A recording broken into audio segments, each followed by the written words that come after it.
Star Wars: The Force Unleashed had an impressive initial showing with a trailer that piqued the interest of young Padawans. You seemingly would be able to manipulate the Force with your controller and enjoy a story worthy of furthering the Star Wars canon.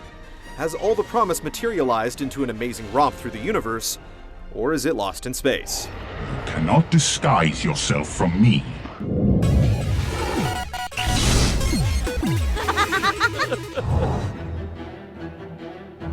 I'm ready now. Eking out valuable real estate between episodes 3 and 4, Unleashed borrows from each trilogy, with some political intrigue dotting a more Joseph Campbell-esque story of a hero's journey. And that hero is a villain named Starkiller, Darth Vader's secret apprentice. If you destroy him, you'll be one step closer to your destiny.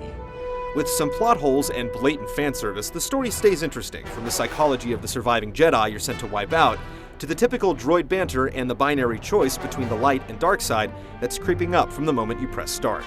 There are definitely some stretches taken with the canon, but it's an enticing ride.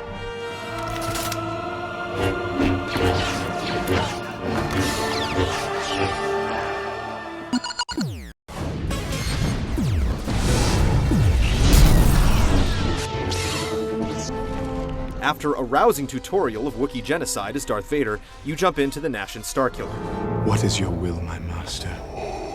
With a limited set of Sith skills, but more than enough of the Force flowing through his veins to lay waste to stormtroopers en masse. The levels are varied and thematic, but sometimes overly so.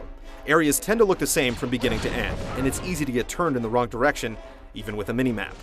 Later on, these sites are revisited and remixed, providing little variety across the game's 9 missions. The areas are rarely claustrophobic, giving Starkiller room to show off his style, like sizzling foes with lightning or throwing a hapless soldier to his doom.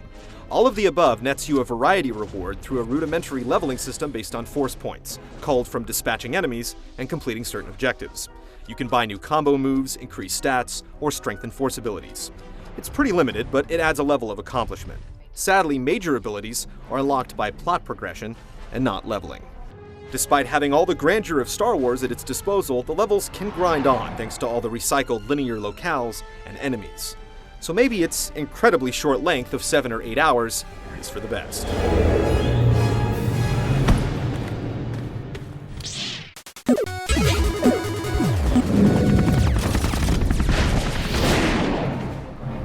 What is thy bidding, my master?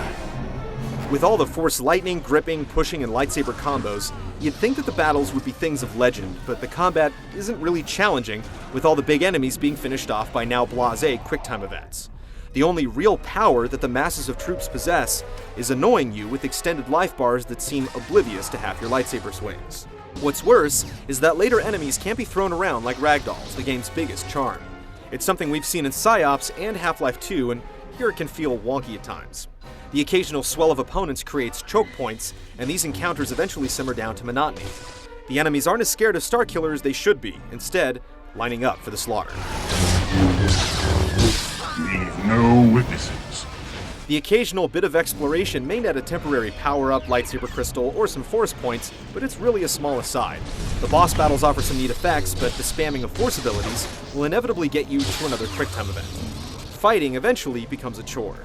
There's a lot of freedom in how to tackle each fray, but there's really no need to utilize it, as the same boring combos always get the job done.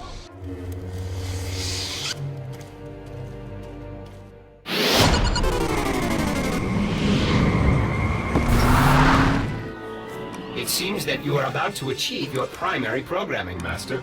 The ambitions of the young Sith sometimes stretch the capabilities of the Ronin engine, using Euphoria for realistic animation and effects, but the engine stutters when you initiate the forward split screens. There are also numerous crash bugs, clipping issues that will get you stuck on geometry, and glitchy boss battles. It's a physics funhouse, but an unpolished one. Sound is the stellar stuff that Lucas is known for, but for all that graphic prowess, some cutscenes hit new levels of the uncanny valley, coupled with texture issues. We also had issues with sound cutting out in cinemas, including the ending. All these problems were found in the final retail version of the game. I should have expected the Emperor would send an assassin. It's a coward's tactic.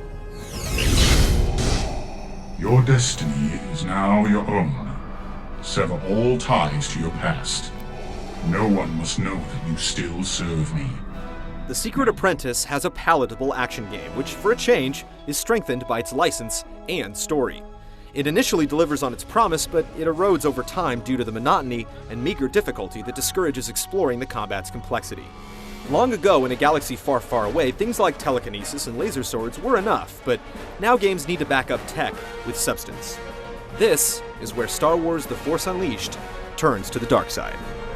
Now go, and remember that the dark side is always with you.